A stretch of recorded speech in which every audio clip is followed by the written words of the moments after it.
Hi friends, this is பிரீத்தி வெங்கட்ரமணன். இன்றைக்கி நாம் டேஸ்டியான டொமேட்டோ ரைஸ் எப்படி பண்ணலான்னு தாங்க பார்க்க போகிறோம். இது நான் ஒரு 4 பேர் சாப்பிட்ற மாதிரி ரெடி பண்ணியிருக்கேன். வாங்க இதுக்கு ஃபஸ்ட்டு என்னெல்லாம் தேவை அப்படிங்கிறது சொல்லிடுறேன். ஃபஸ்ட் க்ரீன் சில்லி 4 கட் பண்ணியிருக்கேன். இஞ்சி பூண்டு இந்த அளவுக்கு எடுத்துக்கோங்க. அதுக்கப்புறமா பெரிய வெங்காயம் 4, சின்ன வெங்காயம் ஒரு 7லேருந்து 8, சோம்பு கொஞ்சம், அதுக்கப்புறமா டொமேட்டோஸ் ஒரு 8, இது எல்லாமே கட் பண்ணி வச்சுக்கோங்க. ஓகேங்க, குக்கரில் தான் நாம் இதை பண்ண போகிறோம். ஃபஸ்ட்டு கீ அண்ட் ஆயில் ரெண்டுமே ஈக்குவலாக ஆட் பண்ணிக்கோங்க.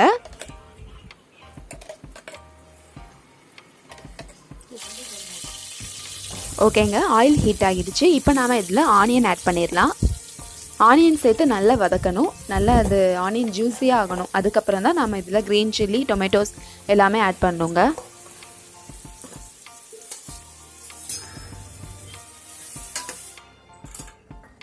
ஓகேங்க, நல்லாவே வதங்கிடுச்சு. இப்போ நாம் இதில் க்ரீன் சில்லிஸ் ஆட் பண்ணிடலாம்.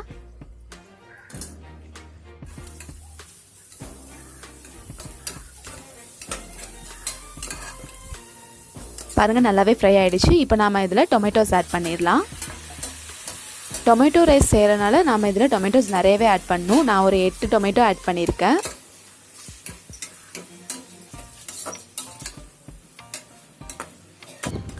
டொமேட்டோ நல்லாவே வதங்கணுங்க. அந்த தோல் தனியாக வர்ற அளவுக்கு நல்லா டீப் ஃப்ரை பண்ணுங்கள்.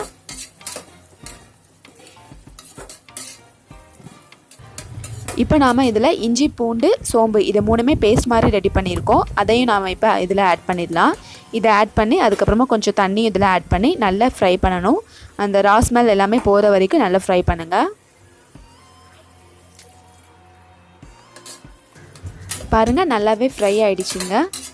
இந்த ஸ்டேஜில் நாம் அரிசி ஆட் பண்ணிடலாம். அரிசி ஆட் பண்ணி ஒரு 2 மினிட்ஸ் அதிலே நல்ல கொஞ்சம் வதக்கிக்கலாம். வதக்கினதுக்கப்புறம் நாம் தண்ணி ஆட் பண்ணிடலாம்.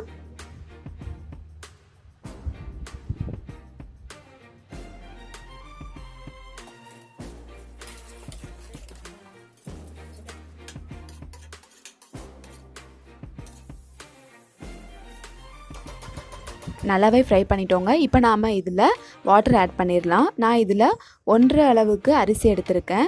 1 உலக்கைக்கு 2 உலக்கை அளவு வாட்டர் ஆட் பண்ணணும். இப்போ நாம் தண்ணி ஆட் பண்ணிடலாம்.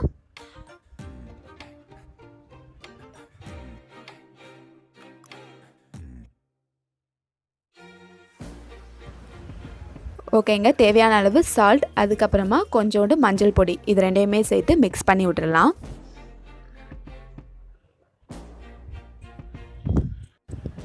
ஓகேங்க, எல்லாமே ஆட் பண்ணியாச்சு. லைட்டாக கொஞ்சம் டேஸ்ட் பார்த்துக்கோங்க. காரம் எதுவும் கம்மியாக இருந்ததுன்னா கொஞ்சம் வத்தப்பொடி கூட ஆட் பண்ணியிருக்கலாங்க. இந்த ஸ்டேஜில் நம்ம கொஞ்சோண்டு கொத்தமல்லி எல்லாம் ஆட் பண்ணிக்கலாம். ஆட் பண்ணதுக்கப்புறமா பபிள்ஸ் வர வரைக்கும் கொஞ்சம் வெயிட் பண்ணலாம். பாருங்கள், லைட்டாக ஒரு கொதி வரணும். இந்த ஸ்டேஜில் நாம் குக்கரை மூடி வச்சு க்ளோஸ் பண்ணிவிட்டு ஒரு விசில் வர வைக்கணும். நான் வந்து நார்மல் புழுங்கல் அரிசியில் தான் செய்கிறேன். அதனால் நான் 2 விசில் வர வைக்கிறேன்.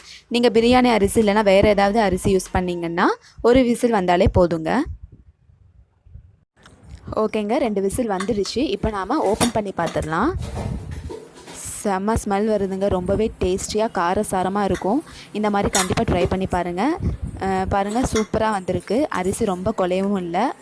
இதை அப்படி கொஞ்சம் லைட்டாக கிளறி விட்டுக்கோங்க. கிளறி விட்டதுக்கப்புறமா கொஞ்சோண்டு கீ இதில் ஆட் பண்ணணும். நம்ம ஸ்டார்டிங்கில் லைட்டாக தான் ஆட் பண்ணியிருக்கோம். இந்த ஸ்டேஜில் நீங்கள் கொஞ்சோண்டு கீ ஆட் பண்ணி நல்லா கிளறி விட்டுக்கோங்க. ஓகேங்க, ரொம்பவே டேஸ்டியான டொமேட்டோ ரைஸ் ரெடி ஆகிடுச்சு.